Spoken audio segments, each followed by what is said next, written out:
Cause I don't give a fuck what you say. Yeah, I'ma do shit my way.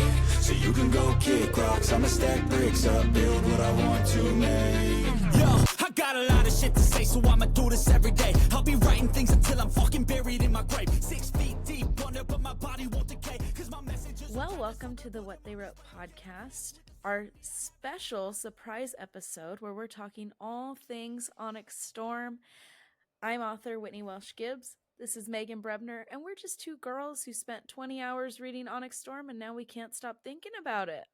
Hey, Meg. Hi. Yeah, I feel it too. I've been in this kind of like, I don't know, slump, numb hangover for a few days now, and it's been one of those kind of wild rides. Like, I wanted to get through Onyx Storm as fast as I could so I can know what was happening, but I also kind of wanted to savor it. So now that it's like through, I feel lost and kind of hopeless inside.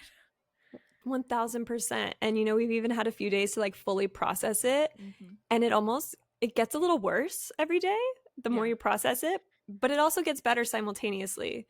Right. So I'm really glad that we have this surprise episode to just kind of talk everything through real quick and get it out. Yeah. Well, we had asked our listeners if they wanted a initial thoughts episode. We weren't sure if we were going to do it because everybody's kind of doing it, and we're not trendsetters or anything like that. Far from it. We're far from it. So, but everybody said they kind of wanted to hear our thoughts on it, our takeaways, that sort of thing, so we can unpack it. If you are here because you read the book and you need somebody to talk it through, we're here for you. And yeah, we're excited about it, kind of sad about it, kind of just a little processy. Yeah. A little emotional, a little everything. But I think we should start by talking about our experience last week, just to start on a high note before we get into the heavy stuff. Sure. We actually got to see Rebecca Yarros on opening night, release night, I guess, at Barnes & Noble in the Grove in Los Angeles. We did. And I think we should talk about it because that was the best night of my life. We have to talk about this because this was honestly the coolest thing we've ever done. So Monday we had our tickets. We had to buy them in like November. So they went on sale in November. They were sold out in 30 seconds. We luckily got tickets to the quote unquote midnight release of Onyx Storm at the Grove in Los Angeles, and we knew Rebecca Yarros was going to be there, so we were so stoked. We got there early on Monday. We spent all day at the Grove kind of scoping out where the line was going to be, what we were going to do, waiting for this release party and this question and answer kind of time with Rebecca Yarros. It was so cool. It was probably the longest day of my life, but also like the best experience ever because we got to see the queen in the flesh. In the front row, may we add, like, I'm so proud of us. Like, as exciting of a day as this was, it was also the most stressful day of my life in a while. Like, nothing can explain the amount of anxiety that this day brought. And partially it was just the, general nervousness, anxiety of, seeing your favorite author and trying to get a good seat and making sure that, you've been waiting since 10 a.m. You want to make sure that you get in the doors first, but also like not to like throw shade, but Barnes & Noble did not do the hottest job of keeping us organized. They actually did a dreadful job, and they should have asked me to run the whole thing because I could have done it better, but nobody asked me. So it was not all sunshine and rainbows that whole day. Like, it was war. We were going to war quite literally for Basgaiath, like just to see Rebecca Yarros, but we did it. We got in the front row of the first Q&A session of the day because they actually broke all of us up into 4 Q&A sessions because it was supposed to be, I believe they said, a 500 person event. So there's 500 of us. And we all got different colored wristbands. Depending on what color wristband you got was which Q&A session you got. And then if you weren't in the Q&A session, you were exploring the 3-story Barnes & Noble. They had like games and drawing and little different activities for you to do. But we couldn't care for a second about any of that stuff until we got our eyes on Queen Rebecca in the flesh in the front row. And I'm so pumped that we got to do it because it made all of that stress so worth the anxiety of seeing her and getting to hear her talk. I truly, when I have explained this to people who probably don't understand how important this was to you and I, but when I explain it to people, I'm like, I was fighting for my life through the door. Even though we waited in line, we were like the second group of people in line. There was only 2 people ahead of us in line, and we were fighting for our lives to get through the door. It was like a mob outside just to get in, even though we had our wristbands. Fighting up the escalator. We get to our seats. Now, everybody, they let us in at 5:30. The Q&A started at 6. So of course you're going to go straight to the seats because that's what any logical person does. What else would you do? We get to the seats, we pick our seats out, and they say, oh, you can go do other things. There's a glam cam. There's this, there's that. Trivia. Go get your trivia spot. Like, I'm like, because it's at 6, it's in a half hour. We're like, well, where do we line up then? Because we're not leaving. We just waited in line to be front row. We're in front row. Let us sit here. Well, they didn't let us. So they moved us around the corner. We got in yet another line fighting for our lives. And then we had to wait and see Rebecca Yarros. But I didn't care. I wasn't there for the games. I wasn't there for the glam cam or the cafe or whatever they had. I was there for Rebecca. And I'm so glad I waited because she is absolutely the coolest person ever. She is a gem. I love her. And just, it was everything to see her. 100%. She was funny. She was sweet. She was beautiful and humble. Like just everything you would ever expect her to be. She was all of it. And she was just so adorable. I'm so happy I got to see her in person talk about Onyx Storm. It's something that I will hold on to forever. And honestly, probably the only time I'll ever be able to drag myself out of the house to go do something that anxiety inducing again. Like I probably won't be going to another book release like that in a very long while, or in this life. We say that now. It's gonna be the next one. Right? I'm tired. I'm still so tired from that day. Like I needed to like go into a coma for a couple days after that. The vibe was cool too, though. Like I want to show these. Shout out to everybody who gave us little friendship bracelets and who took the time to make these. There were people there with bags of friendship bracelets. The vibe there was immaculate. It was so cute. It was very Rebecca. It was, friendship bracelets, and people made those little like what do you call those? The like fortune tellers, those paper fortune tellers. That was cute. Somebody made that, so we were picking out what dragon we were gonna have and things like that. So it was amazing. It was that vibe that I haven't felt for years. I haven't felt it since like Harry Potter came out. Yes. And you had those midnight releases. So it was such a cool experience. Whoever was there that didn't come say hi, like, why didn't you come say hi? Why not? But we did make friends though. We made some friends in line, the 2 girls in front of us and the 2 girls behind us. We ended up being besties for the night. Like the 6 of us formed an alliance because it was make or break there. Like you are getting to that Q&A or you're going to die trying. Exactly. So we had to do what we had to do. Yeah. But it was just a really good night. I loved it. We got some insight from Rebecca Yarros. One of my favorite insights that she said, somebody asked her, what do you say about the spice in your books? And when people are kind of like not feeling the spice in your books. And she said, well, there's more death in my books than there's spice. And I loved that answer because, why are we giving her a hard time? I don't know if you've seen Megan, but this week there were some articles that came out that were not flattering, even though they were very much about Rebecca Yarros and her books being so well, received. But they were also about the Queen of Dragon smut, which that is not what these books are. It's not what it is. It's so ridiculous. Fantasy. It's not necessary. It's not even smut. I wouldn't even consider it smut. No. It's like 5% of the book or less. And so, just for that to be put out there when she's writing this amazing story and people are really receiving it and loving it, and there's people lining up everywhere. They said Target sold out everywhere of their books within minutes. It was a bloodbath there. It was terrible, just to get a book. Everywhere's been sold out. Barnes and Noble's been sold out. All their midnight releases, no matter where you were, they were like packed.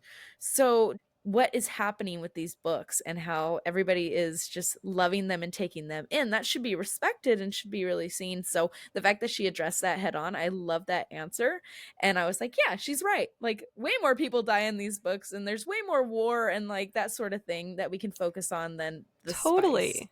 So, and she even said these books are written for 20 to 25-year-olds. Like, I sure as hope they're having more sex than they are killing people. Yeah. Like, so we should really be more concerned about how much murder there is in the book than how much sex there is in the book. So she was totally a queen for answering that. She was just a queen with all of her answers as well. Like, she talked a little bit about the show and how she read like the first 2 drafts of the pilot and how she was so excited for the show. She also gave us some insight into like Dane's character, how she like would always defend him, and everyone's like in an uproar, like, why we hate Dane, da da da. And she's just like, honestly, like, as somebody with a chronic illness, like, there's always people in our lives that love us and genuinely just want to help us, and sometimes that comes off as a little overprotective. She's like, Dane's one of those characters. He does truly love Violet and wants to care for her, wants to keep her safe, but to a fault. And that doesn't make him a bad guy. It just makes him a naive, dumb 21-year-old boy. Right. And it was really nice to hear that like insight on him, because we wanted him to be like an enemy this whole time through Fourth Wing and Iron Flame. So it was really cool to hear her talk about her character like that. I really liked it. Yeah, I thought it was nice to kind of get that insight and get more into her brain. I know we've watched tons of her Q&As online, but to like actually hear her in the flesh say that and to answer those questions. And she even answered one from one of the people in the crowd, which was like my favorite answer ever, and also just like off the cuff. So it just tells you how amazing Rebecca is. Somebody asked her at this Q&A, there was time for like a couple of questions, and they said, if Violet was a kitchen utensil, what kitchen utensil would she be? And Rebecca's like, okay. What? I've got an answer. And within like a second, she was like, a pizza cutter. And she said, because you never know that you're going to need her until she's not there. And you're like, right. Well, and then you need perfect. her. Like, that was perfect. Amazing. She came up with that off the cuff. It was so impressive. So, I mean, she's just perfect. The evening was great. Then we got our books at 9, and she actually did the countdown, which was so cute. Cool. That was so cool. And then we went home, and the rest is history. We read, and then we didn't stop. That's true. So, Meg, with this book, we're not going to go into spoilers yet. We will give fair warning before spoilers. So just know that if you are still here and you haven't finished Onyx Storm, but you were curious, of course, timestamps are always in the description, but we are not doing spoilers just yet. We want to talk about the book so that you can enjoy it too if you haven't finished and you just wanted to hear what people thought. So Megan, let's talk about our ratings of this book now that we've finished it. How do you feel about it? Did you like it? Where does it sit in like the Empyrean series so far? That sort of thing. Tell me your thoughts. Yeah, so I say with my full chest and 100% certainty, to me, this was a 5-star read. I felt it every step of the way. There was never a time I was bored. I felt like I was reading filler content. Like every single thing to me I felt was important, entertaining, and completely well written. I was laughing my ass off. I was crying. Yeah. My heart was racing. I was smiling. I was kicking my feet. Like I did everything you would think an author would want you to do when reading their book. So absolute 5-star rating for me. On the Empyrean series, I think Fourth Wing is still my number one. Just, I have such a hard time ever putting like the first love in a series like below the number 1 mark, because I know that that's what got me into the series. So Fourth Wing is still always going to be my number 1, but Onyx Storm is a very, very close second, followed by Iron Flame for me. Nice. What about you? Yeah, I would say absolutely 5 stars. I loved it. There was not a chapter wasted, I didn't think. And I thought that all of it was really well done. I know I texted you and I was like, every single chapter is like one of these that I want to keep going. Like I don't want to put the book down, which luckily we were taking a day to read. So, we had that time to read, but I didn't want to put the book down. I didn't want it to end. You're right. I was hysterically laughing at some parts. I was bawling my eyes out at others. I was angry for them in some parts. It was all the things that I wanted to feel from this book because I want that emotion. I like the drama of a book. I'm not one of those people that wants everything to go well all the time or whatever. I want to feel something in a book, whether it's happy, sad, whatever it is. And I got all those emotions when I was reading this book. So that tells me it was written really well and I really enjoyed it. I would say with the whole series, I don't know, it might be my favorite. It might be my favorite, but It very should be. close. It's so hard. I would say if it's above Fourth Wing, it's only just slightly above Fourth Barely. Wing. But it's so good. And I mean, I'm no shade at Iron Flame. I actually really enjoyed Iron Flame. I know people that didn't, but I really enjoyed it. So I loved I'm Iron not Flame. saying that there's like anything wrong with any of these books. I think they're Nope. all really great. But I would say Onyx Storm is like right there. It was so good. It was just so good. incredible. It felt like reading 3 books in one because so much happened. It was like you were like on your like edge of your seat the whole time, and there was just so much to it. It was a dense book, even though it was shorter than Iron Flame by like 25,000 words. It feels more dense almost. It feels like there's more that happened in this book. And so no, I really loved it. I thought it was incredible. It was so well done. It was so cool to see like the characters we've learned to love like develop even further and just see a new side to all of these characters that we've come to know so well. So I am right there with you. I love Onyx Storm, but I can't replace Fourth Wing as the number 1 baby for me. What do you think about the spice rating? If we're always talking about spice rating. Oh, that's good to mention. So I don't feel like the spice was super like overbearing at all. There wasn't a lot of it. It was the perfect amount. Like I'd say probably about the same as the other books. Nothing super new, nothing super raunchy or smutty or anything like that. It was just perfect. It was the tasteful, romancy spice that you would expect in places where you really want it the most. So I don't know if we'd have to put it like on our spice scale rating. I'd probably say it was like a 2.5. Sure. Yeah, I would think so. It was probably around where Fourth Wing sat as far as the amount of spice. Yeah. But yeah, I feel like the story was very centered on what was going on in the story, which rightfully so. There's a lot going on, and it's like we said, it just doesn't end. So I feel like it had to complement it, and it did in the right way. It's not saying that there aren't spicy scenes, guys. If you're looking for spicy scenes, there are spicy scenes in this book. They are there. But it isn't overbearing. It's not smutty. It's not, it's a good balance. So yeah, I would say about 2.5, 3 if you're pushing it, but I would say Iron Flame is a little bit more spicy than this book. I agree. I definitely agree. So what should we tell some of our listeners who have not picked up Onyx Storm yet, but kind of want to have an idea of what they're in for? Yeah, I want to address this first and foremost with people that have not read it yet, because you might be seeing online people are reading it and saying, I am so confused. I don't know what's going on in the first so-and-so chapters. What is going on? Why did Rebecca write it like this? It's not Rebecca's fault. It's your fault. You need to... I'm being very blunt. Sorry, guys. Say it, sis. You need to refresh yourself before you go into this book. It dives right into the action. You're not going to get a refresher of who everybody is and what they're doing. You are starting right after Iron Flame ends. And for good reason, we don't have time for that. We're in book 3. You should already know who everybody is. You should have your charts. If you don't, I got a guide that we put up on our We have one. So if you need a guide to Iron Flame and Fourth Wing, that's great. You can find it there. But refresh yourself. Names of riders, flyers, places, dragons, that sort of thing. Get yourself familiar with what happened in the story, especially Iron Flame, before you go in, because all of the events of that are going to be really important to this story going in. So that is really where I would start, is to refresh yourself on the story. This is not a story that you can pick up, easy peasy, pick it up and read. And it's a light read. It's not a light read. No. So be aware of that. No, it's definitely dense. I mean, if you have the time or the want, like reread Fourth Wing and Iron Flame first, so it's right there fresh in your memory.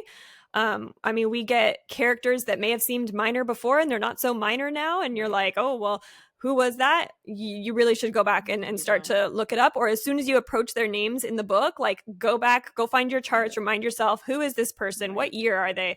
Are they, from Navarre? Are they from Permial? Like, get it together, because you do need to have your information straight if you really want to enjoy this book at the way it was intended to be enjoyed, I believe. Right. What else do you think? What are we missing? Take your time with it. I know we're a little contradictory since we flew through this super quickly. Yeah. But, we also spent the last few days kind of breaking the chapters down and revisiting them to kind of see what all happened. I do think it is going to be best experienced if you slow it down and really try to understand what's happening in the world. If you read a part about something political that's going on in the world, don't gloss over it. Like, stop, try to understand it, which I know is the hardest part for me because I suck at understanding like fantasy politics and who all of the royals and the ranks are, like, and I usually am guilty of just like glossing over and be like, okay, like just get me to the action. But I needed every single moment of understanding of what was going on to make it like the read it was intended to be. And I would say, besides that, in the words of Rebecca Yarros, read with a friend. Yes, read with a friend. Read with a friend, read with your therapist, or, also that really helps. That really helps if you read with a friend, especially on those times where you're getting like heavy politics and stuff. So like you can go like, hey, I'm lost. What is happening here? Totally. And I did that the whole way through. I was like, okay, I know I just read this last chapter, but can you tell me what just happened? Sure. Because we know Whitney is the, military history background. She's got the intelligence background. She's got the politics background. I don't got none of that. I'm from the medical field. So all this stuff goes right over my head. Right. But when I stop and slow down and understand it and kind of talk it through with somebody else, it makes it that much better. It makes sense. And it does. You can tell the planning that Rebecca put into it and the time she put into it. And she put so much time and thought into the story. You need to put your time and thought into reading it as well. So I think that's where you have to start, because, if not, you're going to get lost. People are getting lost, and we don't want you lost, because I think you would really enjoy the story if you really take it in and take your time, because it is worth your time. There's a lot of stories that aren't worth your time, but this story is worth your time. And if you're lost, that's okay. You're allowed to be lost. Don't go rating the author 1 star because you got lost. Like, don't blame it on the author. Like, everything's there. Everything you need is there. Yep. Just take your time with it. Try to understand it. Talk to somebody who's read it before. Read some of our notes. And I think that'll honestly make you, especially if this is your genre, your vibe, you can't go wrong with this book. This book is just it. It's so great. Good. Oh, it's incredible. So with that, let's give a spoiler warning. We're going to start going into talking about this book, Onyx Storm. Warning here and mention here, though we are going to spoil some things. So if you haven't finished it, you probably want to save this for later. We're going to spoil everything, baby. We're going to talk about everything. We're going to talk about every single chapter. So we're not going to spoil, like, just slightly spoil. Yes. We are going to spoil.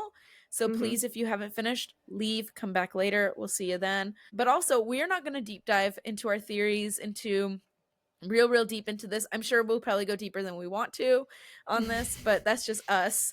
But we're going to recap. We're going to recap what happened in this story. We're going to talk about a few things that we learned and that sort of thing. So if you are here, grab your security blanket. I got mine. And guys, I had to break this up. Let me show you. Look at, I'm on cute. here. It's so cute. That's your Christmas blanket. That's You're Christmas reading. Blanket. I'm reading, but like the funniest thing is they gave her boobs, so she can't be me.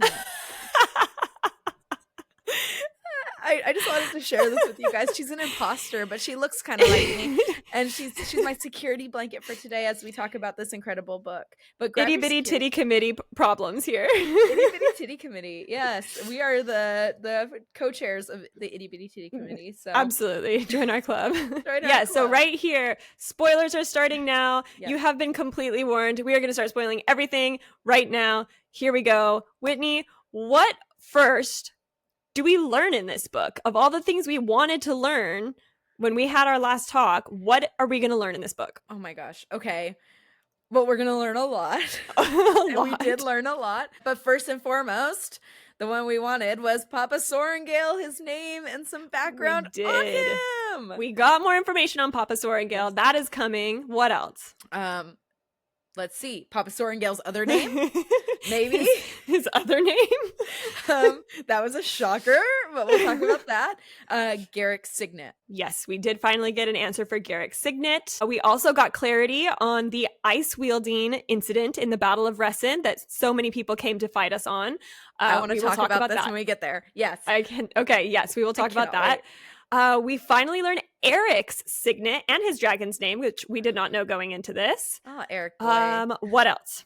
Violet's second signet. We finally got confirmation on Violet's second signet. If you have been waiting for that, we finally got it. Imogen's second signet. We've been theorizing that. We got some confirmation on that. What else did we get? We've learned more about Violet's hair color. Yes. And of course, more about Andarna and the Seventh Den, which I feel like are all of the like big things that we were really talking about wanting answers for when we had our Onyx Storm Theories episode. So I think we should just start diving in chapter by chapter and just kind of give a quick gloss over of what happens in every chapter. That way, if you're like, oh, I got kind of lost, like we're going to cover just like the main points of each one without going too deep divey into it, but also talk about some of our favorite parts. Yes. So we start in the prologue. The prologue is Violet's POV of pretty much the last chapter of Iron Flame that was in Xaden's POV. So Violet is following Xaden down to the brig where he meets Jack. Violet's talking to Andarna, and we find out that Scale and Taryn are not speaking to them or to each other. And Andarna is reassuring to Violet that, you know, they will find a cure. Like, she's such a good, like, little, like, hopeful voice in the back of her head. She says, we'll find a cure. We will exhaust every closer resource first. But if I'm right and I somehow altered that venom inadvertently while changing my scales, then the rest of my kind should know how to master the tactic, how to change him, how to cure him. She talks about wanting to find her family, and that is going to become inevitable. So, like, let's do it. Whatever we got to do, like, let's go down every possible path and let's do it. And this really sets up, like, where we're going in this story. Yes, this is the our whole first point. start. Yeah. Yeah, this is the point of the story. We, you know, at this point, we want to find Andarna's seventh den for many reasons. Then we dive into chapter 1. It's 2 weeks later. It's now January, and Violet and her gang's second year in the Rider Quadrant still. So we haven't had some big time jump or anything. They're still in their second year. Yeah. Violet's on a patrol flight with Taryn and Andarna. Also with her squad mates, we have Rhiannon, Quinn, and Riddick is there. Riddick has a moment where his dragon mistakes Taryn for a wyvern and tries to attack him. But we quickly get over that. Everyone's out of harm's way. And we start to learn about the Scenarium, which is going to be very important in this book. And this is the King's Council who has congregated on campus to discuss peace terms with Peromial. And also, Whitney, if any of my recaps are wrong, stop me, because you know I'm not that good at this. You're good. Or if I say it wrong, interrupt me. You're good. The Scenarium has invited Violet to talk with them for their own motives, for sure, but they have invited Violet to talk with them. We also learned that the only people that know Xaden is Venom are Violet, Bodhi, and Garrick, and Imogen now at this point, who are all pretty much taking turns babysitting Xaden to make sure he doesn't channel. They agree not to tell Xaden everything about their plans, so he doesn't unintentionally leak information. So he's kind of been kept in the dark for all of these plans at this point. But he does know they will likely be sent to go looking for Andarna's kind. Sure. And then this chapter ends in the infirmary where we meet Traeger, a healing trained flyer. Second squad, including Kat and Marin, they're all crowded around Sawyer's bed where he is alive and well. He's just missing a leg, which we knew going out of Iron Flame. Sawyer admits he has been visited by the commander of the retired riders, insinuating he is considering retiring due to his injury. So that kind of throws everybody off. And then we end with a scream as an infantry cadet stumbles in with a gray handprint on their neck. Dun, dun, dun. Venom are here. Dun, dun, dun. Chapter 2. This is the chapter that was released in the Cosmopolitan magazine. So if you read that, you know what happens here, but let's recap it. Venom have infiltrated the walls and are disguised as scribes. They're trying to get to Jack to presumably release him from the brig. Among the Venom that are found trying to rescue Jack is a silver-haired woman that makes eye contact with Violet and then suddenly disappears. And that's going to be important because she will make an appearance later in the book. Riddick, Rhiannon, and Violet go down to fight them off, where they are saved by our men, Xaden Ryerson and Garrick Tevis. Swoon. Violet notices no sign of red around Xaden's eyes, meaning Xaden has not pulled from the earth as of recent. But he is still, in fact, Venom, y'all. We do know that he can still be Venom and not have the red around his eyes because if they don't channel for a certain amount of time, the red goes away while they're initiates. Mm-hmm. Zayden confirms he channeled from Scale in order to produce these shadows in the brig, so he's not channeling from the Earth to produce his shadows, but that Scale is still also not speaking to Zayden. So they are not unbonded, they are still bonded, but Scale's just pissed as hell, and Zayden can still pull from her powers. Zayden and Violet share a moment where Zayden admits he has definitely changed, but he could, quote, reach the rank of Maven, lead armies of Dark Wielders against everyone we care for, and watch every vein in my body turn red as I channel all the power to the continent, and I would still love you. What I did doesn't change that. I'm not sure anything can. Baby. I love him.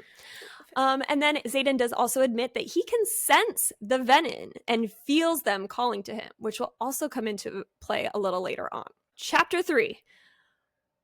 One of my favorite lines. Sure. So Garrick, Imogen, and Bodhi have all told Violet that they think she should sleep somewhere else for her safety.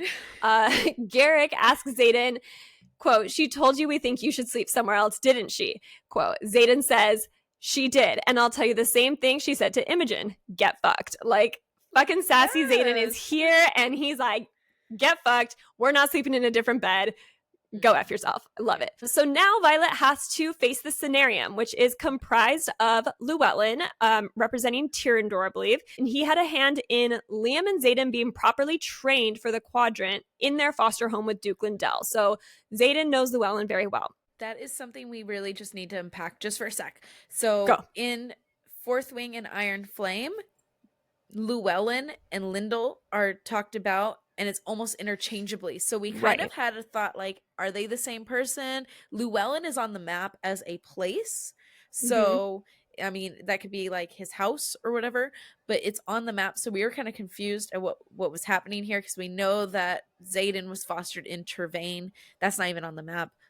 We're not going to get in that today. We're not going to get but it's been confusing. So now we have confirmation that Duke Lindell and Llewellyn are two different people. We never see Duke Lindell in this book. We hear him talked about, as far as I know. I don't remember seeing him. I don't remember seeing him. But we see Llewellyn quite a bit. So something just to remember. Go ahead. Totally. Okay. On the Scenarium, we also have the Duchess of Moraine, the Duke of Caldir, the Duchess of Elsam, the Duke of Lucerys, and then also there at this meeting is General Melgren. Here, the Scenarium announces they are assigning Violet to a task force, which will embark on a quest to find and recruit the 7th dragon breed with an aim to increase our numbers and hopefully provide insight into killing the Venin.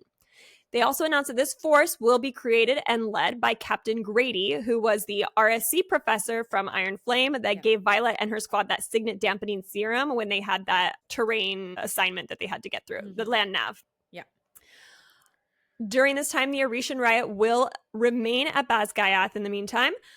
Violet also at this meeting tries to read off a list of Indarna's demands for this mission, which includes Violet picking the members of the squad. That was quickly shut down. And most of these demands are shut down, but after threatening Taryn and Indarna leaving Basgaiath, they're suddenly put into consideration. So Violet uses her pull a little bit there. She also asked that the Paromial Flyers be allowed access into the Riders Quadrant, because at this time they are not allowed in the Riders Quadrant.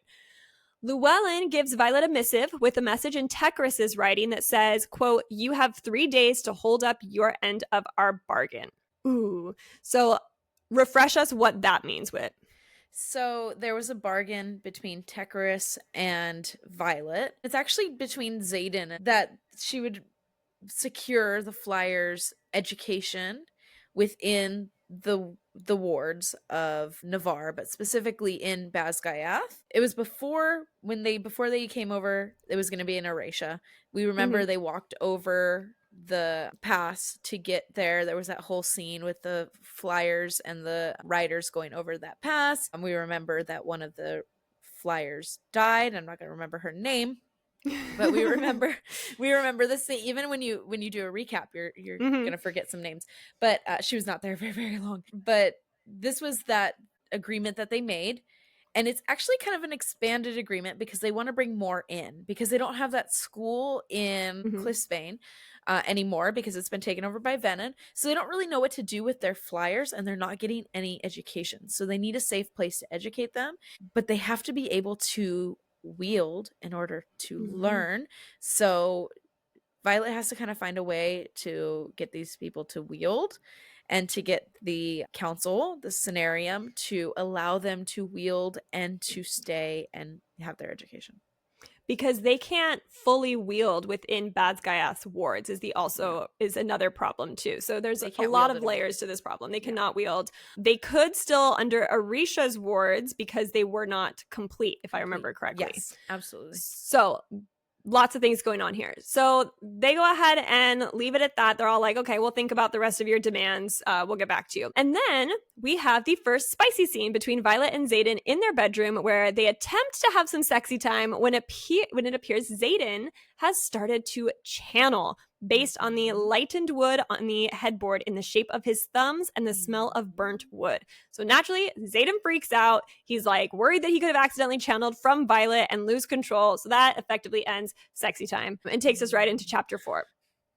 Chapter 4, Xaden is to sit in on negotiations to speak for Orisha. Llewellyn thinks he can get Ben Ryerson's sword back from King Tari. Mm-hmm. Quote, if we don't stay, Paromial walks. If Navarre can't protect the flyers here at Basgiath, Paromial walks. If anyone murders anyone, which happens a lot around here, Paromial walks. So this is just a little insight as to what they are talking about during these negotiations and kind of what they're struggling with. Like they're trying to form this alliance with Paromial, but if any of these things happen, Paromial's out. They're not going to agree to this alliance. Yeah, it's not going to work out very well. I don't think. Not going to work out at all. And if Tari isn't willing to take civilians, then Paromial has nothing to gain by promising not to attack our outposts. The only incentives are weapons and keeping their flyers safe, both of which can be achieved by an alliance with only Orisha. So that is what gets covered in that meeting. Then Brennan and Mira show up. Surprise, surprise. Felix has sent Violet a new conduit because hers broke in Iron Flame, so she now has a new glass orb conduit that'll help her wield. Mira brings Violet a wooden disc for rune practice, which shows that back in Orisha, Trissa and Kylan, aka Battle Axe, were able to nullify a portion of this rune without destroying the whole thing. So back in Orisha, they were trying to figure out how can we alter a rune to take away part of it, but not destroy the entire thing. That's going to become important very quickly here. Mm-hmm. Brennan briefs Mira that Violet is being sent on this mission to find the Seventh Den to fire the Wardstone in Orisha. Mira estimates they have about 6 months before the wards in Orisha fall completely because they are still very vulnerable and able to be taken down. Mira also shows Brennan the runed stone and tells him to present it to the Cenarium so they can attempt to modify part of the wardstone in Basgiath that blocks the Flyers' powers. So now we have another goal here. We are now trying to work on getting the big wardstone at the bottom of Basgiath that we visited at the end of Iron Flame, and we're trying to nullify just the part of the rune in the wardstone that keeps the Flyers' magic dampened. So if we can just take away that one little part without destroying the rest of it, then we can keep the Flyers here safely and they can wield and learn and practice all we want. So that is one of the new goals. So goal recap here. Find the Seventh Den for Andarna. Mm-hmm. Find the Seventh Den to power the Wardstone in Orisha. Yep. Keep the Flyers under protection of the Wardstone because that was Tekris's deal with Violet and also part of the Paromial peace treaty. Also get Flyers access to their powers while under the Wardstone. And of course, find the cure for Venin/Xaden, which is suspected to be with the Seventh Den. Yes. Chapter 5.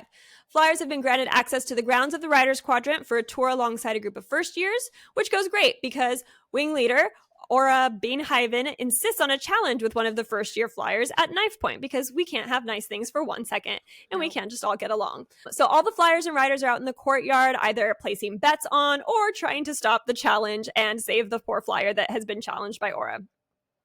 Dane tries to break it up by invoking the Codex, but Aura doesn't acknowledge him as chain of command since he left Basgiath for Orisha. So he is a nothing to Aura, so she's still going to keep going. Aura then challenges Dane because he is their strongest and is about to attack when Violet throws her dagger at Aura's hands to stop her from wielding and steps in as the champion of the Orishan side here. Taking us into chapter 6. Violet tries to convince the Navarians to be accepting of the Orishans and the Flyers when Deborah and the other professors show back up and break up the fight. They call classes back into session. It's back to business, people. So nobody is harmed. Everybody walks away. Xaden then shows up with Brennan, Mira, and Llewellyn, where they tell Violet and Eric that Halden has showed up to the negotiations. And quick reminder on who Halden is. Halden is Eric's other brother. We know one of them was killed by Xaden during threshing. Well, this is the other one, who is, I believe, now the first in line for the throne. He'd be the prince. He was the first in line always. So he's the oldest. He's the oldest. He was an infantry. The first in line, the heir is always infantry. They don't let him be riders. Right. And his twin brother, which we learned probably in this chapter, was the one that was killed at threshing. Right. And his name was Alec. So we have Halden, Alec, and then Cam/Eric. Cam/Eric. So yes, a reminder, Eric is not his real name. He is secretly Prince Cam, yes. And he is hiding in the Riders Quadrant as a rider under a false name while his family frantically looks for him. Halden does not know Eric/Cam is here. We also theorized back in Iron Flame that Halden may have been in a previous relationship with Violet years ago, as she seems to know him on a personal level very well. And we also know that Violet's ex was infantry. So it just seemed like a good little connection. Brennan reveals that Halden has insisted on being a part of this task force and traveling with Violet. Hooray. He suggests this is because the Cenarium may intend to send them to the Isle Kingdoms or northward, where they only accept discussions with the royals. So they will have to travel with somebody of royal blood in order to secure an audience with anyone in the Isle Kingdoms or northward. Right. From there, Llewellyn reveals that the Cenarium has agreed to Endarna's demand that all those who flew for Arisha will be welcomed back with a full pardon for their treason and sedition with the now negotiated accord with Arisha, which will be signed in the morning once the scribes finish drafting it. And that is important. They also agreed to not perform any testing on Endarna and to allow her access to hunt in the King's Forest whenever she pleases, which she agreed was just a little fun demand. And Darna, of course. And still no resolution for demand number 1, which was to keep the Flyers safe and their Arishan squads intact. This is where the rune alteration of the stone was presented, and the Cenarium voted modification of the stone down for Navarre's safety. So they basically said, hell no, we don't trust you to modify this ward stone without endangering the rest of us. Right. Womp womp. We'll have to go to plan B for that one. This effectively also means that the alliance with Paromial has failed since the Flyers cannot wield. They are not safe there. They are not safe in Arisha either, though, until the wards are fixed, which we hope will be resolved with the 7th Den. Right. So the group moves to plan B. Treason. Yay! Good old treason.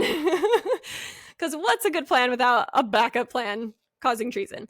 Xaden reveals that Llewellyn and Duke Lindell pressured the Cenarium by threatening to take the Arishan riot back to Arisha if they didn't restore Xaden's title as Duke of Tyrrendor and his seat on the Cenarium. Xaden asks Violet to promise him that she will, quote, sound the alarm and keep Tyrrendor safe from him if he ever goes too far. He also says the Cenarium will be signing the accord and the pardons tomorrow morning. So, seems like Xaden is now the Duke of Tyrrendor again. Yay! Hooray! More royalty. More royalty. More power. All right, Chapter 7, Violet and Squad, which is Bodhi, Quinn, Marin, Riddick, Rhiannon, and Imogen, all begin their treasonous plan to alter the Wardstone's rune that dampens the Flyers' magic. They visit Sawyer in the infirmary and ask for his help as a metallurgist to alter the mostly iron Wardstone. In the wardroom, they run into, Brennan and Mira. Busted. Mira tries to talk them out of it, to no success, of course. So Brennan and Mira are now helping. After a couple attempts at modifying this stone, Marin, the Flyer, is able to tap into her powers, proving the mission a success. But what they have done is, of course, officially treason. So the next morning in Battle Brief, the Flyers are enjoying having access to their powers, and Devra announces Professor Kiandra, her new co-professor of Battle Brief. They share that nobility is back in negotiations with Paromial since the Flyers now have access to their powers, and the accord was signed this morning. And then Colonel Ados, don't like this man, barges in, yelling at Violet, officially charging her with treason against the Kingdom of Navarre. Bum, bum, bum. I really like there's that part where Brennan and Mira are there and they're busted, and it reminds me of that scene in Harry Potter where she's like, why is it always you three? You know, like, yes. Why is it always you three in trouble, and you're always getting in trouble? And they should have just expected that Mira and Brennan were going to be there, but I know. I don't even know why Violet tries to hide it from him at this point. Like, Mira could totally tell what was up, that Violet was not taking no for an answer. So she knew very well what was about to happen. Exactly. Might as well include him in the first try next time. Sure, why not? Include him in the treason. Might as well. Might as well.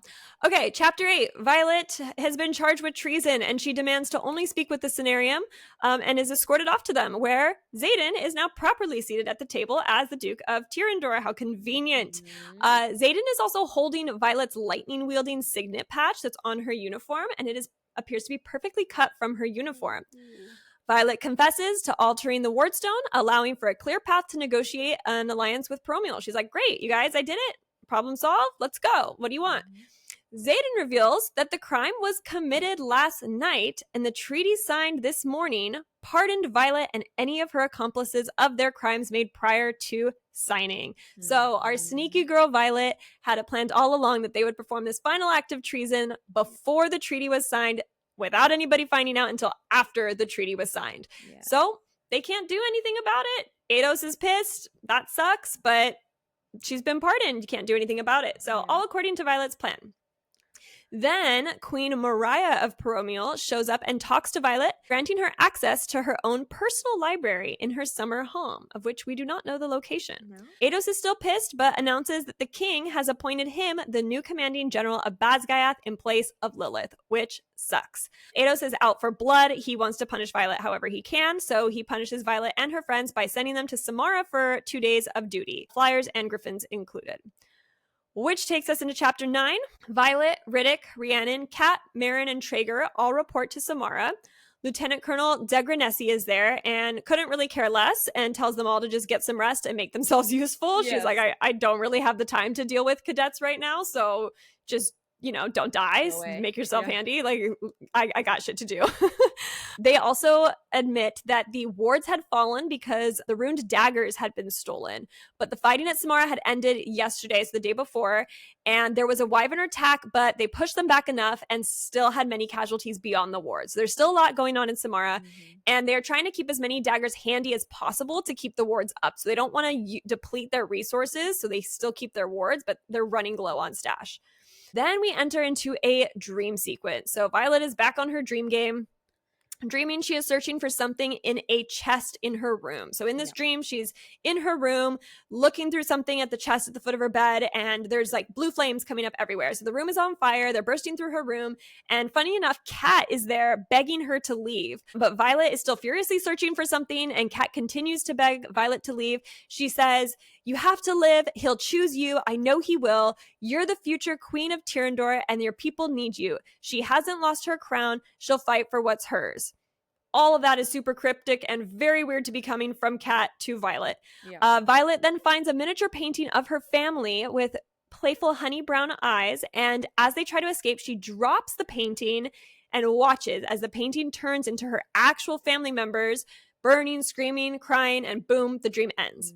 Super weird one for what we've seen in Violet's dreams in the past. Also there, who also just happens to be at Samara, is the mated pair, at least Maze of the mated pair, because we've always wondered, like, is there another bonded dragon pair? Yes, there is, and they're at Samara. The team also comes across riders discussing the battles that they're going through right now, mentioning a village called Newhall under Venin attack.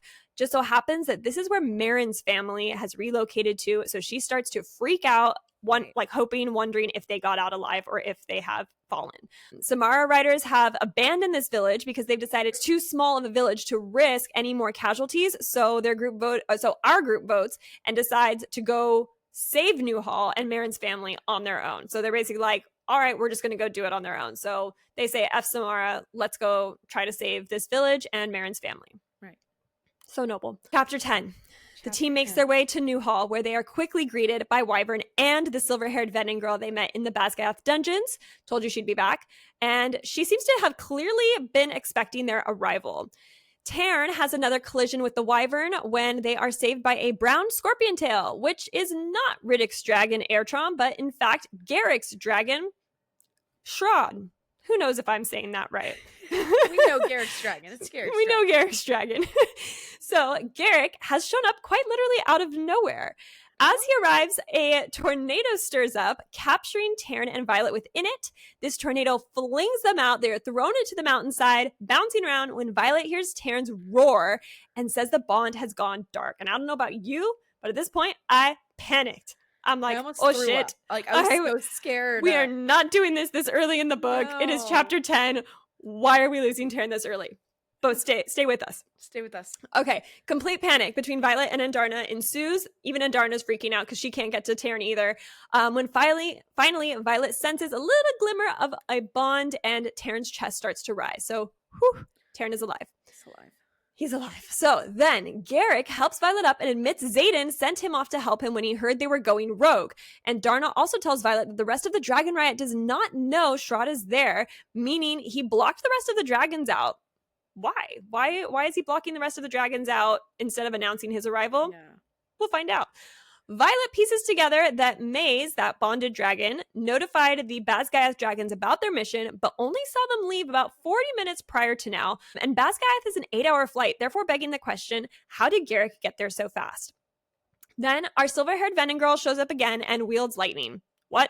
Violet also notices the red veins at her temples and what seems to be a faded tattoo on her forehead and eerily pale skin. She reveals that she did indeed kill Marin's parents. So sad. But left her 2 younger brothers alive and reveals her identity as Theophany? Theophany. That's what I got. So, Theophany is the silver-haired Venom girl who apparently wields lightning, and she did kill Marin's family, but spared the 2 younger brothers. Theophany asks Violet, which chose you first? The one who gifted you the power of the sky or the Irid? Revealing that the 7th den is called the Irids, being short for iridescent. So we now have a name for the 7th den. More information about the 7th den. More information is just going to keep coming. Chapter 11. Are you tired of my voice yet? No, I'm not. I'm just amazed at your recapping. My goodness. I'm gonna jump in here at some point soon. So yes, don't worry. You won't have to hear me too much longer, everybody. Okay, chapter 11. Violet starts to piece together that Garrick must be a distance wielder, and despite Garrick's denial, she sends him off and promises to keep his secret, which we totally know. Garrick's now a distance wielder, which is crazy because it's super rare. The fact that we went on and on about what he could be, and he's a distance wielder. I'm so stoked about it, but like also totally the way that they just brought it in there 10, 11 chapters in is with like crazy. No hint. And you know, Rebecca pretty much told us this in one of her interviews. She did say when asked if you were stranded on a desert island, like which of your characters would you want to be stuck on an island with? And she immediately says Garrick for reasons you can't know yet or you don't know yet.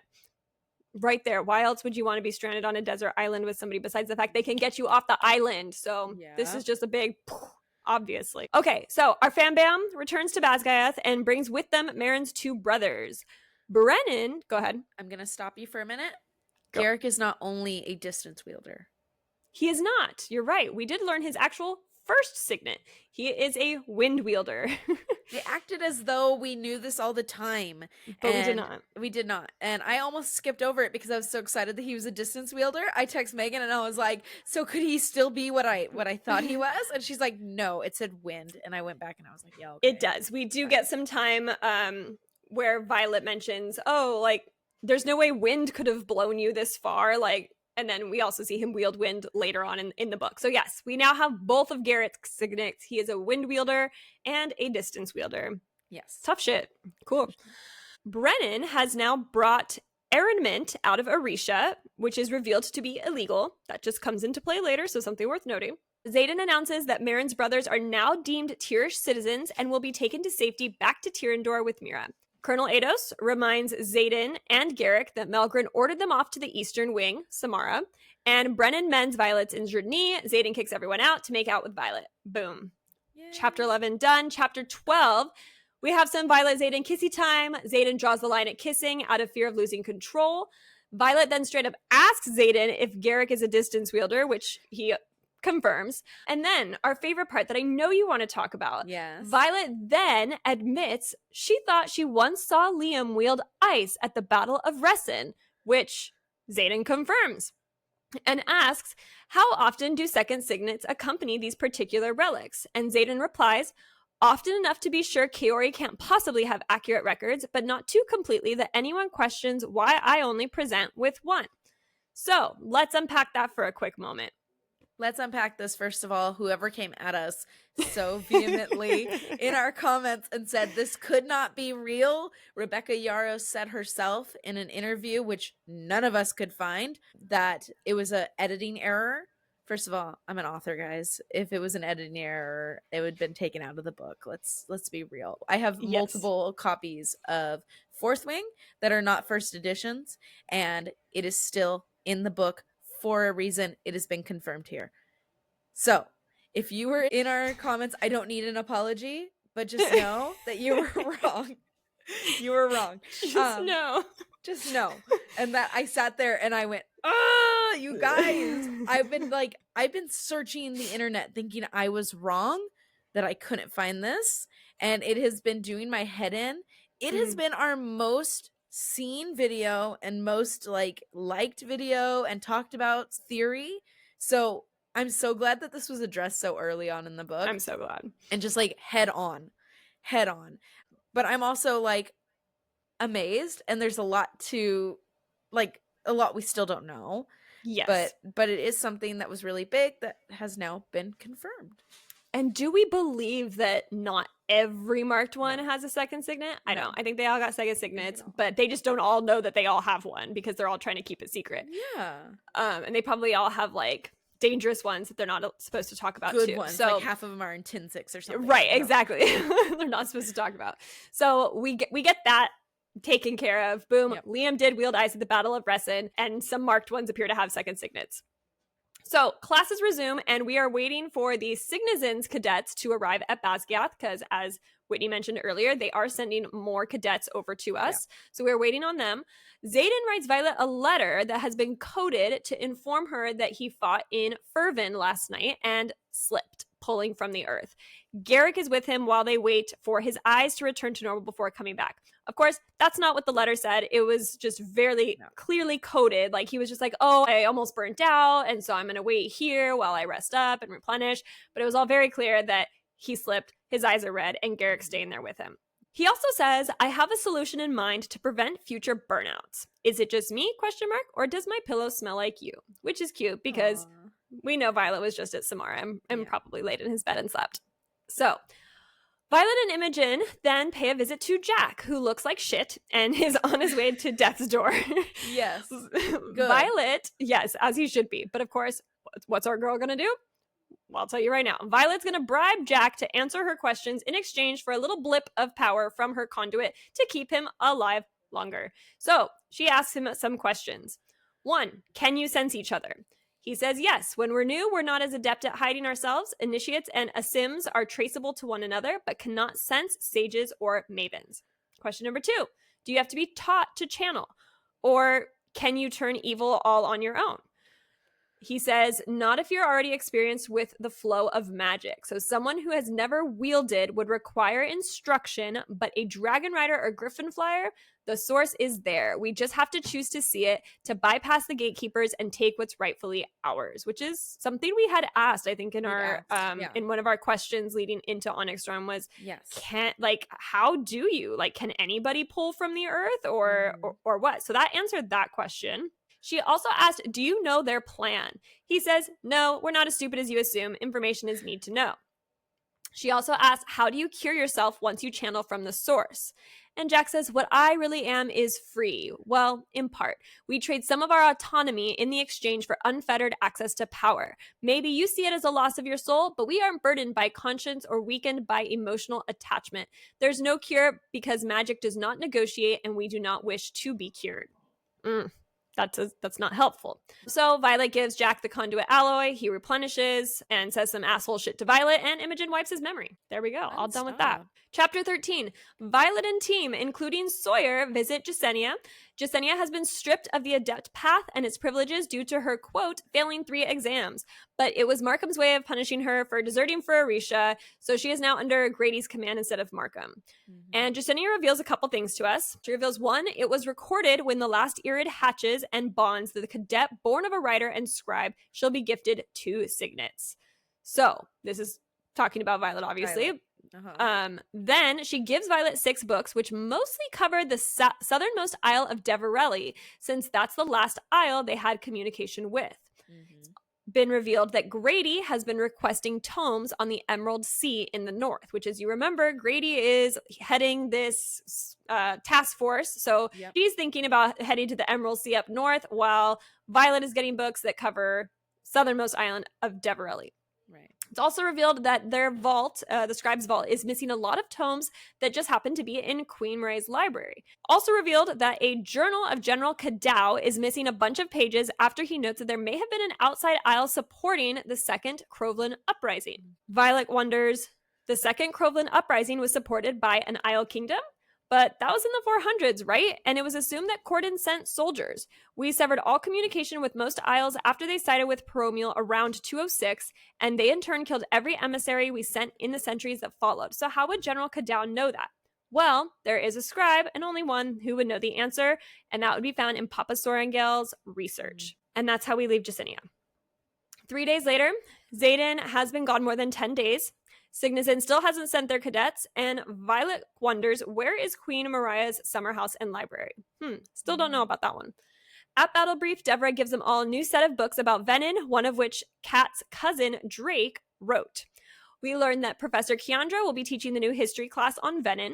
It's announced that runes will be taught in Orisha in 2-week rotations. And it's also announced that there is a new class that's going to be Signet on Signet combat training taught by Eastern Wing's most powerful writer, Xaden Ryerson, which Violet immediately acknowledges as the end of their legal relationship due to a rule in the Codex forbidding relationships between students and professors. Yikes. That's a bummer. So obviously Xaden's like, the fuck if we are over, like, right. I don't give a shit about these rules, but these fucking rules. But Violet is, of course, very concerned with that. So chapter 14, Violet asks Dane to help her steal her father's journals, which are now hidden in her mom's old office, now the office of Colonel Ados. Xaden plans to ask Panchek for an exemption for this codex rule, but Colonel Ados shows up first, denying their request on the spot. Dane agrees to help Violet while his father is in Caldir next weekend. And then a week later, we are in the planning room with Captain Grady and task force assembled. And these people seem to include Violet, Captain Grady, Ara Bainhaven, and who is a fire wielder, Captain Henson, who is an air wielder, Lieutenant Pugh, who has farsight, Lieutenant Foley, who is an agrarian, Lieutenant Windshire, who is an infantry liaison, Xaden, and then Jesinia is present as the scribe. Grady then announces they've been given 6 months to find the 7th dragon breed, and the Cenarium asks them to report back between search areas. So they're supposed to go fly somewhere, see if they're there, and then come back to Basgath and report back, which is proving to be super annoying because that's a lot of flight time, and they're only given 6 months. So from there, Grady has decided that he wants to go north to the Emerald Sea, but Andarna and Violet want to go to that southernmost isle of Deverelli. Grady overrules and decides to go northward. Chapter 15 is our first class with Professor Ryerson. Xaden challenges everyone to attack him. He wins them all, and of course the last to attack is Violet, which takes us straight into Chapter 16. Xaden is coaching Violet to try and find him even when shrouded in the dark by his shadows. He keeps telling Violet she needs to know how to be able to find him because she's the only one capable of killing him. The next day, our fam goes to Shantara for drinks, where Dane tells Violet that he can't sneak her into his dad's quarters, but he can get him himself if she trusts him to do so. So Violet decides to trust, and she tells him where to find her dad's journals. Chapter 17, big one here. We learn Papa Sorrengail's identity. So the epigraph of this chapter is recovered correspondence of Lieutenant Colonel Asher Sorrengail to Violet Sorrengail. And it says, "My brightest light, I meant to prepare you, but only had time for half the lessons you need. Half the history, half the truth, and now time runs short. I failed Brennan the day I watched him walk the parapet, failed Mira when I could not stop her from following, but I fear my death will fail you. Your mother and I trust no one, and neither can you." So we now have a name, Asher Sorrengail. He, at this point, is a Sorrengail, and homie's name is Asher, which I don't think we have heard any Ashers before, so this is essentially a brand new name to us. This is brand new. Yeah, it's interesting. That epigraph, we'll unpack it later, but it's interesting. And one thing I will say about this epigraph, which is food for thought, if he's saying time is running short, he did not die suddenly from a heart issue, his heart failing. So Yeah, just keep that in mind. But yes, Keeping Asher. that in mind. Homie Asher. Okay, so in chapter 17, Dane has delivered Violet's dad's journals via Jacinia, where she finds it is locked with a 6-letter code and a note that says, "First love is irreplaceable." So the team is trying to brainstorm the code. They're guessing Violet's first love and all of her family members' first love. And then we're back in Xaden's class, and cadets are challenged to fight Garrick, who is introduced as an incredibly powerful wind wielder. During class, His Royal Highness Prince Halden appears. Halden. Quickly, Xaden runs to hide Eric because Eric is in this class. And then Violet goes and talks to Halden to kind of distract him. Also asking, like, hey, what the fuck are you doing here? Right. And it's also an interesting moment because Violet recalls the memory of her walking in on him writing his professor, where Halden admits that he did cheat on Violet. So it is confirmed they were in a relationship and Halden cheated on her, which we don't like you. We don't like you. Halden then gives Violet a missive from Tecarus, giving her tomes she requested and also announcing that King Cortland of Deverelli has agreed to a single meeting, but with noble blood only, for the price of the Emilian citrine, which Queen Mariah has agreed to gift him. Violet must retrieve the citrine from its display in Anka, then a meeting will be scheduled. And it is also mentioned that the Emilian citrine is a lesser magic amplifier worn by one of the members of the first drift of Griffin Flyers. Halden then asks if Violet is really with Xaden, tries to apologize for cheating on her, even asks her to dinner when Xaden's shadows plow him to the wall and shut that shit down real quick. Because we love a jealous Xaden, and I am loving this side of him in this book.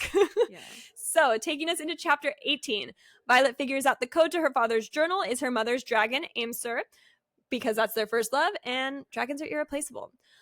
Manuscript is revealed to be a careful study of the Second Crowland Uprising. There's that Second Crowland Uprising again. And it's telling her to find the connection between the uprising and the pursuit of the Feathertails. So some more puzzle pieces for Violet to put together. He advises her to run for Corden if she is out of time and needs the weapon to defeat the Venin, and move on to Deverelli and seek the merchant Narelle and Selm. She is to take the rarest item she possesses, and that only she can go to seek the merchant and send no one in her place. So now Asher is telling us to go to Deverelli and seek this merchant Narelle. Fun. Right? We also learned that the Isles are beyond the reach of magic, so it does not extend beyond the continent, which is why the Empyrean is so surprised that the Irids flew away from it anyway. We get some more jealous Xaden coming out when he grills Violet about her relationship with Halden and if she loved him. And a quick line that I liked was from Xaden. He says, "I picked up on a lot of things he was thinking." And Violet says, "That's not how your signet works," hinting that maybe Xaden's signet is becoming stronger. So throughout this book, we're getting some weird blips of like Xaden literally reading Violet's thoughts. So she'll say something in her head in like the narration, but not through the bond. And he hears it and responds to it. So she's like, that's not how your signet works. Like now you can sit here and think like, and just know what Halden's thinking. Yeah. So interesting thing there to keep track of. Then Violet fills Xaden in on their need to enter occupied territory beyond the wards to receive the citrine. So that little town is in occupied territory. Yep. They will also need Halden's help to get an audience with King Cortland. And they will need to get to Deverelli to 1, retrieve what Asher left for Violet, and 2, continue searching for Andarna's kind. And we're kind of getting into like almost what I would say is like the second part of this book. Like, so book 2. Yeah, like like book 2 if you were to split this book up into 3. So now we're getting into like, okay, now we got to move and we got to go accomplish these things. Right. So chapter 19, the task force plus Mira heads to Anka, which has been drained by the Venin but seems to no longer be occupied. So they start to search the house of the first flyer, but they agree not to wield any magic so as not to attract the Venin or the Wyvern. Right. But Ara is there, and she is super shifty and nervous. So she is spooked by a creaking door and a figure in the doorway. So she wields fire, and despite Violet's efforts to stop her, she has mistakenly set Captain Grady on fire. And he's dead. He's gone. Crazy. That's crazy. Like, girl, relax for a second. The Wyvern then start to arrive, and the team is running to mount their dragons when Ara is clawed and gutted by a Wyvern. She's now dead. Gone. We're killing them off now. Mira then reveals she retrieved the citrine and it came with a note addressed to Lightning Wielder. What? Violet. This is what the note says. Just a reminder that while I want you to come of your own free will, I'm capable of taking you wherever I wish. Yep. Why do you not ask me the answers you so desperately seek? From Theophany. Now this bitch is writing her notes. Weird. Chapter 20. That's probably what they should have stayed. Okay, chapter 20. Riddick is begging Violet to join the task force. He reveals he can freeze the water inside a piece of fruit and in turn potentially a living person's body. Kind of crazy. And also badass. Okay. And then Drake Cordella enters the chat. So Drake has appeared alongside Kat. So Violet, Kat, Drake, and Riddick approach the scenarium.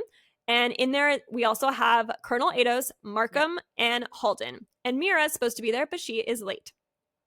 In this meeting, the scenarium announces Captain Henson will replace Grady as command, tells them to go to Deverelli, try to negotiate an alliance with the king there, and set foothold for expanding the search, and then report back to Basgiath. How annoying. Yeah. They also revealed that they want Markham and Melgrim to search Orisha for any clues, which that gets shut down real quick. Violet shuts down all of it. She says, I'm choosing my own squad. Like, you're not searching Orisha. Like, we're going to do this my way.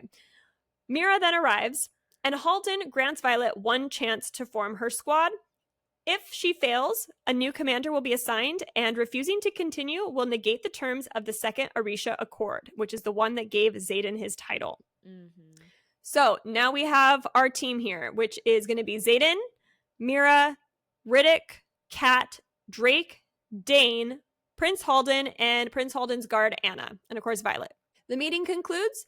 Mira meets Drake and knees him in the balls upon meeting him for his being instrumental in bringing down the wards in Montserrat last year and endangering her sister. So they have a very great meeting and maybe even a little sexual tension. Yes, for sure. But bow down to the queen, who always either punches somebody, the right moment, knees him. Oh my God, icon. We love her. I love Total her. Queen. All right, chapter 21. Griffins are carrying Halden and Anna in a basket. Lol. They make a stop at Tecarus's, and Xaden tricks Halden into admitting Xaden is present as a duke and not a professor, so he can sleep with Violet, which is just a great scene. If you haven't read it, you will enjoy that scene so much. I'm not going to read the whole thing because I just want you to experience the whole thing, but it is such a great moment. Violet is feeling faint. Another moment where Xaden seems to read Violet's mind, not her intentions, or through the bond, which Violet suggests maybe his signet is growing. Yeah. And then Tecarus comes and interrupts the silence in the room and insists that the prince cannot arrive via basket. So he offers to sail. Yeah. I think he should. So he offers to sail him on his boat and essentially meet them in Deverelli. So he's going to deliver Halden himself and just, he's like, y'all can rest for a while and then you can catch up to us in Deverelli. Yeah. Which is a little sketch to me, but okay. Yeah, so then they wake up and they start their flight to Deverelli as they start to feel their magic fade. So remember, the magic is only on the continent. Once they fly away or sail away, their magic starts to go away. So all their magic starts to fade. The dragons feel their magic fade as well, diminishing their strength. So they all kind of start to like fly a little slower, fly a little lower. And Terran announces he cannot communicate with Scale or any of the other dragons. Violet also cannot reach Xaden through the bond, but somehow still has access to Terran and Andarna. So everyone's freaking out, can't reach their dragons, but for some reason, Violet can still talk to Terran and Andarna. Chapter 22. We get a little more insight on what's going on here in the epigraph by Asher. He says, it was whispered in academic circles that Corden had supplied troops and weaponry for the Second Crovlin Uprising, but the research has led me across the Arctile Ocean to Deverelli, known to our kingdom as the treacherous Isle of Merchants, who, to my surprise, may not have been the source of the arms, but perhaps the broker. Interesting. Very interesting. So, the team arrives in Deverelli, and it is hot. They note the faded, muted colors of the scenery. They keep describing it as like a very pale, like faded kind of color. The dragons are freaking out because they can't talk to their riders or one another. And Mira pulls out a lilac quartz from these little leather pouches that have runes tempered on them.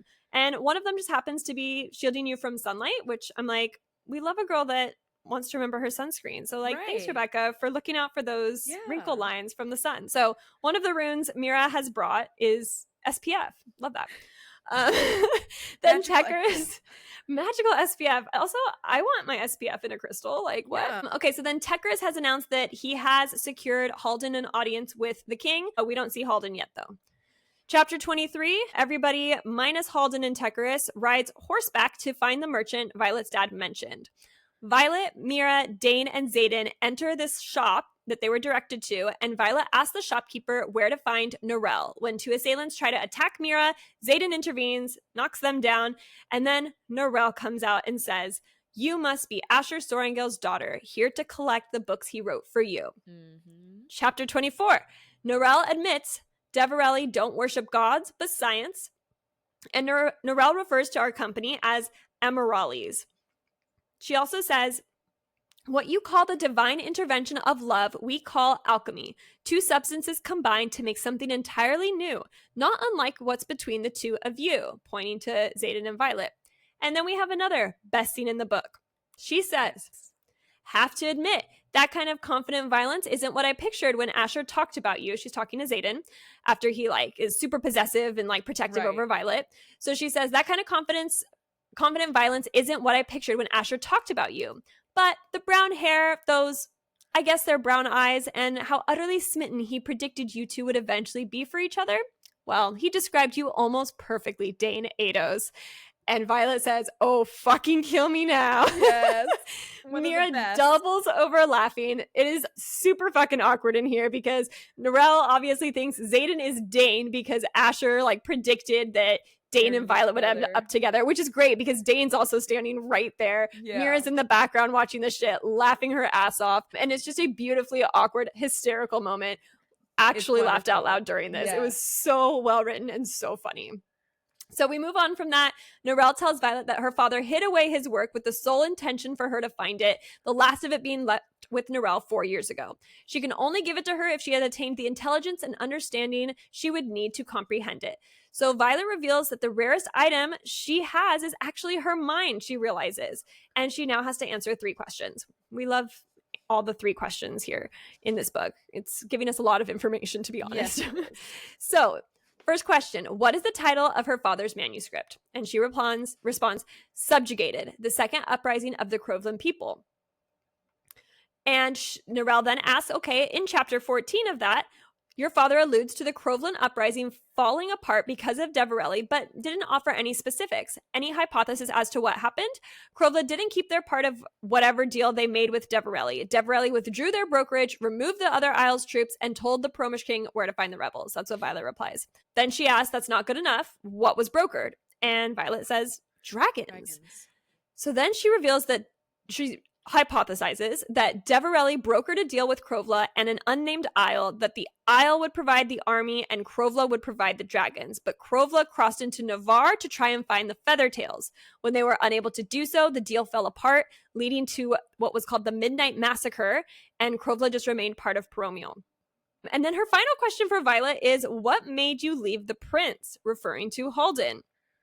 And she says, well, he was boning his professor, so that's that on that. So I think our girl is just a little gossip and just wanted to know, like, because I guess the dad knew that they weren't going to last, and that's why he suspected that she would end up with Dane. So anyway, she passes the test. Narelle gives Violet her 6 books, which are all passcode locked. Taking us into chapter 25, we have another Violet and Xaden spicy scene, realizing there's no magic on the Isle for Xaden to channel from, so they go wild and they break some more shit. And then, of course, because we can't have nice things, Riddick and crew interrupt with some bad news. King Cortland has decided to keep Halden, which, another favorite line from Xaden, too fucking bad for Halden. Yeah. And he is just on it this book. Like, Xaden's banter is just fucking great. Too fucking bad for Halden. All right. Xaden now has to go because he's the only aristocrat he will accept. So, sexy time has officially been put on hold, so they have to go save Halden's ass. At least we got some. Chapter 26. This one's a little dense, so hang on with me. But Violet and Xaden go to meet Cortland with Taryn and Scale. Violet notices large bioluminescent insects with translucent wings, all feeding from honeycomb, and she identifies them as Falerinia moths. And she also says that the continent only has their sister species, and they are harnessed kind of in this moment to look like little like globes, like orbs. And she also says they're poisonous. I'm only telling you this because I know this shit is going to have to come up some other time. Like, it's so specific, and we don't know why yet, but I'm just sure it is. So letting you guys know now. Violet and Xaden are greeted by guards. Xaden says, I'm really trying hard to be diplomatic since that's the role I've been handed, but let me put this in terms you'll understand. Your king kidnapped our asshole of a prince, and there's a large part of me that wouldn't mind him staying here and annoying the shit out of you for the rest of his miserable life, but that would make things difficult back home for someone I have a complicated loyalty towards, so I'm gonna need the prick back. Again, Xaden. So great. Fucking Xaden. Xaden then introduces himself as the Duke of Tyrrendor and Violet as his consort, mostly probably so that he would accept both of them as royal blood and entertain the audience with both of them so he doesn't have to leave her behind. But of course, Violet's like, you're what? Anyway, girl needs to relax because we know she wants it. Yeah. Halden is there. He admits he attempted to go rogue, and after asking permission to launch their search mission with dragons and offering the citrine artifact, he also offered him what appears to be the Blade of Orisha, which has beautiful emeralds on the hilt. Cortland apparently was pissed because he knew that was not his to give, and so he just go ahead and stabs Halden's hand right through the table. I guess. I thought for a second we were gonna have like a Game of Thrones moment where his whole hand gets chopped off, but nope, he just stabs right through his hand, nailing his hand to the table. Xaden reveals the blade should be his, and Cortland agrees and denies Halden's request point blank. And then some White Panthers have joined the party. Dinner is served to the Panthers, and they are on these beautiful covered trays. And when they are opened, they find a big slab of meat and the head of Halden's guard, Anna, along with the rest of her body parts served to the Panthers, which is probably one of the most grotesque things that Rebecca has ever written. But I also didn't mind because I'm like, dude, like, this is getting fucking sick. Right. Like, this is interesting. Like, it's hard. Like, it's hardcore now. So Xaden tries to renegotiate and pulls out what appears to be the match to the blade, the Sword of Tyrrendor, I believe. Yes. And then that doesn't go very well, so Cortland orders everyone to die except for Tecaris. Chapter 27. Fighting ensues, bunch more guards shows up, and Xaden decides to go on a straight killing spree. So he starts killing all the guards, like within seconds, holding Violet to his chest, and just goes, and they're all dead. And it's come to be found out that he had hold of the alloy from Violet's conduit that broke earlier in the scene and seems to have channeled using that conduit, that piece of alloy once again. So he looks at Violet and his eyes are red rimmed. So Violet tells him, sit down, put your head between your knees, like cover your face, just sit there for a sec. Like, I got to clean this up. So another really cool like moment with Andarna here happens. So she has Andarna sneak around the back and grab one of the Panthers in her mouth and just hold it in her jaw while Violet finishes her negotiations with Cortland. I know, I could just see her just like sitting. Yeah. With just a big panther in her mouth. Yeah. Like just on her butt. It's super cute. She's just a little baby and she wants her panther. So while they are holding the panther captive, yes, Violet can now finish negotiations with Cortland, who agrees to the original terms and to pardoning Xaden for tonight's activities in exchange for the rarest item and the citrine. So Violet gets back Xaden's swords, gets them all where he belongs, and Violet presents Cortland with pieces of Andarna's eggshell as this rare item. Yeah. Cortland then asks Violet to start at Umbriel, which is another isle, and says there is another trade he may be able to broker for her. ... Chapter 28. We get a second reveal at another one of Asher Sorrengail's names, once again in the epigraph. There are times I look at Parapet at the very act of threshing and marvel that dragons have not been to Umbriel. What we call treacherous is their idea of primary school, and it is from the text Umbriel, Isle of Dun, by 2nd Lieutenant Asher Daxton. It is revealed that this book was written when Asher was 23 and straight out of the Scribe Quadrant. If that name sounds familiar, it is because that was also quoted, or he was also quoted in Fourth Wing and Iron Flame in Colonel Daxton's Guide to the Scribe Quadrant. So in all those epigraphs in Fourth Wing and Iron Flame, we are assuming that this Colonel Daxton is actually Violet's father. So we've been hearing from him this whole time. Also begging the question, when did he go from Daxton to Sorrengail? And why did he take the Sorrengail name instead of everyone taking the Daxton name. So questions there. There are questions there. There's also questions why when he's a Sorengale, he's a lieutenant colonel and not a colonel. But, there's a lot there. We had theorized kind of out of the blue that maybe he wasn't a Sorengale. Now we know he wasn't a Sorengale. So there's a lot there. And there's a lot. Learned it. And we're just as confused as you guys are. So we have no answers. Anyway, so in chapter 28, we're back at Basgiath. They were gone for 8 days. Cygnison's flyers have arrived, and it has been revealed that Cortland wanted Violet to trade hers and Xaden's services for weaponry. So Deverelli, this peaceful isle, actually does have an army, and they just call them the Guards, and they do have weaponry. They just don't advertise it. Violet then asks Bodhi straight up what his second signet is, and he denies having one and denies Xaden having one. He's like, I don't have one, just like Xaden doesn't have one, which I guess would make sense because as far as we know, Bodhi doesn't know that Xaden has another signet. So, but I do think Bodhi has a second signet. Yeah. Dane and Sloane have a moment. I'm going to say that again. Dane and Sloane have a moment. It's small, but it was there. And Sloane is confessing that she won't train her signet, which is siphoning, and her and the first years want to help. So Violet gives them books, gives them homework. Xaden appears and the whites of his eyes are back to normal, but his eye color seems to look, instead of gold flecked, amber flecked. Where have we heard that color before? Then the team agrees to fly to Umbriel first, but to disobey the direct orders to return to Basgiath between each isle and continue onward until they find the den, because they're like, that's just going to take up too much time. So fine, we'll go to Umbriel, but then we're just going to keep going from there. Yep. Then Bodhi gives Violet vials of the signet dampening serum and the antidote, the one we met in Iron Flame. And she's holding onto this with the intent to give to Xaden if he goes too far and starts to pull from the earth. And then, freakishly enough, a second year behind them channels from the earth during sparring, quickly becoming Venom and quickly getting stabbed in the heart by Professor Carr and killing her. So that was a weird moment. Just this random girl decided to pull during this sparring match and she was killed. Chapter 29. Traeger and Marin join the task force. Eric shows up and reveals his identity to his brother and announces he is taking Halden's spot on the task force. And also Garrick has joined the task force as well. So now our team is Violet, Xaden, Dane, Mira, Garrick, Kat, Drake, Traeger, Riddick, Eric. I think.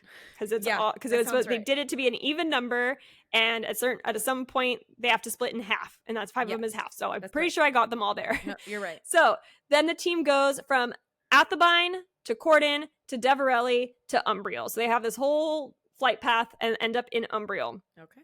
And also Umbriel is an isle that believes in trial by combat. So we know we're entering some fun shit here. Mira learns that only some runes seem to work off the continent and some don't, so she's continuing to figure out what runes work and what don't. And Mira also admits that she went on leave to Lyceris to meet her grandmother Nyara, which is Asher's mother. And she also mentions that their mom and dad stopped talking to Nyara when Violet was a toddler. Then camp is invaded by the guards. Chapter 30. Only half of the team are allowed to present at the capital, so they send Violet, Xaden, Eric, Kat, and Dane, and they do bring their dragons. So it's a quick chapter. They arrive in Eastol, the capital, and every attendant in the temple, so they go into this temple, and all the attendants have silver hair, just like Violet's. Yep. So now we're getting interesting. Chapter 31. Team has to select a champion because this is the trial by combat isle. Yeah. So Xaden, of course, goes up as the strongest, and he is pitted against one of the guards, Costa. Then they also decide that they should have it be a team effort. So the priestess decides on her own that Dane is going to be the second champion. So in order to select them as a champion, she has to slice a dagger along their arm and have them bleed onto the floor, and that deems them, selected as a champion. So Xaden is up there, Dane is up there versus another guard named Palta, and then she sits there talking to Violet and decides that Violet is going to be the third champion. So Violet is pit up against this woman. Her name is Marlise. And the priestess questions Violet. We get into some important stuff here. And she goes, "Did you choose this path yourself?" And Violet goes, "I mean, I chose my life." Right. Okay. And the priestess says, "Then it is good we did not complete your dedication. But do you not yearn for temple? Usually the touch creates such longing that you can't help but return. Or perhaps you now favor another god. I still see us among your potential paths, should you choose to take it. Dunn will accept you. It is not too late to choose her. What the fuck? Chapter 32. Let's like breeze past it. Yep. Chapter 32. They all fight their opponents with daggers. Dane is knocked unconscious. Xaden is held up by knife to the throat. And all of a sudden, lightning streaks hit the temple floor out of nowhere. And that startles Marlise enough to yield to Violet. And it is revealed that Marlise is actually Queen of Umbriel. So this whole time she was fighting against the queen and holding a dagger to her throat. Yeah. And Marlise has agreed to let them hunt and rest, but she's not going to give up her forces to join the continent without a price. And her price is dragons.